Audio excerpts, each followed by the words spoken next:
One of the most dangerous sandbanks along the south coast lies in the Swash Channel, near Poole in Dorset. A graveyard for shipwrecks and popular with divers, the location is firmly on the Coast Guard's radar. It lies in a busy cross-channel ferry lane, and they monitor all dives in the area closely to ensure that there are no collisions. Back in the early 1600s, a merchant vessel sank after becoming stuck on the treacherous sandbank. Today its remains form one of the most important shipwrecks in coastal Britain. Resting in 7 meters of water, buried beneath the sand, the 40-meter wreck is remarkably intact. Previous dives have revealed it to be a historical treasure trove, preserved for hundreds of years in the cool, silty waters of the Swash Channel.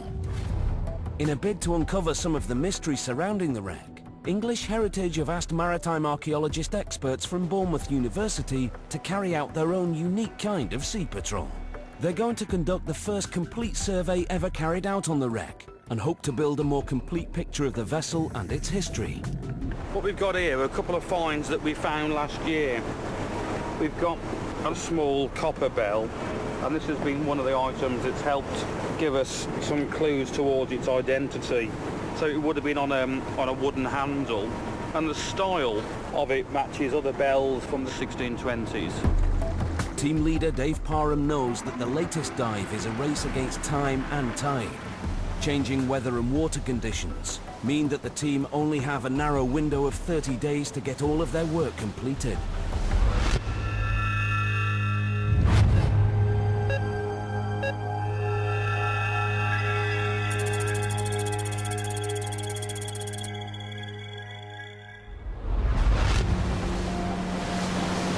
Survey vessel the Loyal Helper heads towards the wreck site. Escorted out of the harbour by support diver Tom Cousins. We're approaching the wreck. We're just the other side of that green buoy and the next green buoy. The survey vessel drops anchor next to the wreck. On board, Dave Parham talks his team through the plan for the day.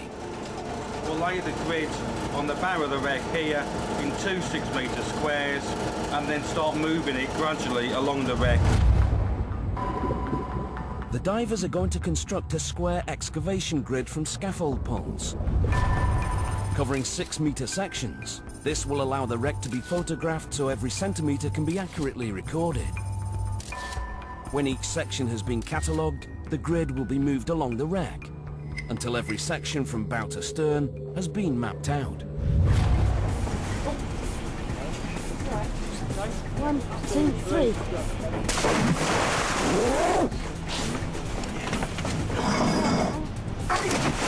We have just put underwater some of the scaffolding frame. Now the guys are going to go underwater and put that exactly on top of the wreck and locate it so that the operation can start smoothly. Pull that. Yeah. Tom will give you the SMB. Right, yeah. Is it tight enough? Yep. With the clock ticking, the divers do their final checks before entering the water. When you're ready.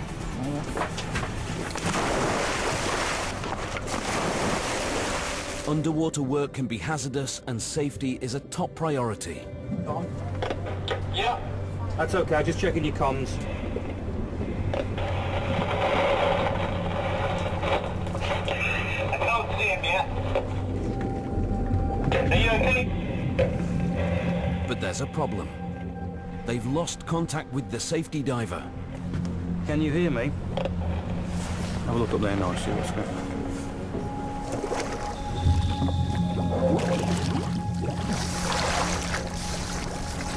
After a few tense moments, he surfaces in an agitated state.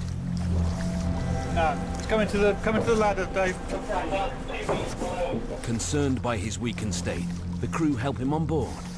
He's exhausted and has difficulty breathing. You all right? No, not really. It's free-flowing. I was just thinking, and I couldn't equalise. All right. Can we get you back up here to sit down? Equalizing is the process where a diver blows air through his nose to balance his inner ear pressure with the water pressure outside. Failure to do so can result in dizziness and even loss of consciousness. We have a code of practice, keep an eye on what is the condition of the water, temperature, and just monitor the dive basically. A backup diver is put in the water to work alongside Tom.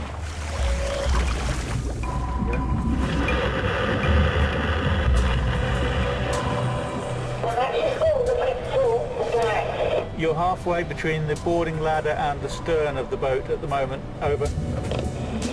Battling against the current and thick seaweed, Tom gradually begins locating the poles. He will now have to drag them over the wreck and begin bolting them together in a grid formation. A bit close to the anchor there, do you think? Well, they must be in the right place.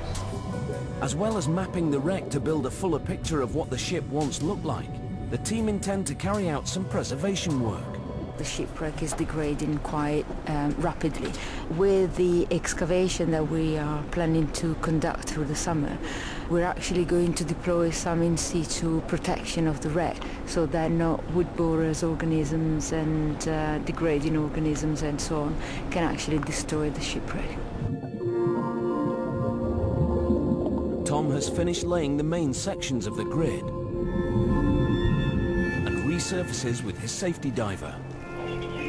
Despite the difficult working conditions, the operation to build the grid was a success. You could see quite far, but there's a lot of stuff floating in your way. Managed to clear it, but you're just diving and you have a spot of weed hit your mast. With this key stage of the underwater dig completed, the team will return over the course of the month to continue their mapping and preservation work. And Dave Parham is adamant just how important that work is. It's the biggest underwater archaeology project at the moment in the country.